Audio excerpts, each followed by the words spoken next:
After scoring 6 goals against Valencia, Barcelona is going through a tremendous form and they will be facing Newcastle United in their first match in this season's UCL campaign. তো Newcastle অবশ্যই একটা ভালো প্রস্তুতি নিয়ে রাখতে হবে বার্সেলোনার অ্যাটাককে সামলানোর জন্য। যদিও লামিন ইয়ামালকে আমরা বার্সেলোনা স্কোয়াডে এই ম্যাচে দেখবো না, but still Raphinha, Rashford, Lewandowski, Fermin Lopez, Dani Olmo, Ferran টোরেসের মতো প্লেয়াররা যেখানে আছে সেখানে আসলে নিউক্যাসলের হিমশিম খাইতে হবে এই অ্যাটাকে সামলানোর জন্য। তো আমার মনে হয় যে এই ম্যাচে অবশ্যই আমরা ড্যান বার্ন ভার্সেস লেভানডস্কি একটা ব্যাটল দেখতে পারি।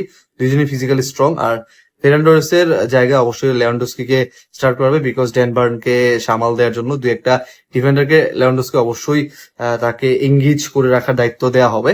অন্যদিকে নিউক্যাসল ইউনাইটেড একটা বাজে ফর্মের মধ্যে দিয়ে যাচ্ছে।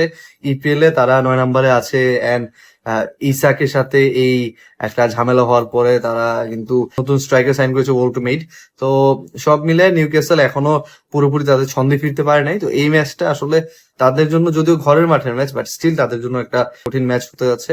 So I guess Barcelona and Newcastle will be a great match to watch tonight. So let's see what Barcelona does.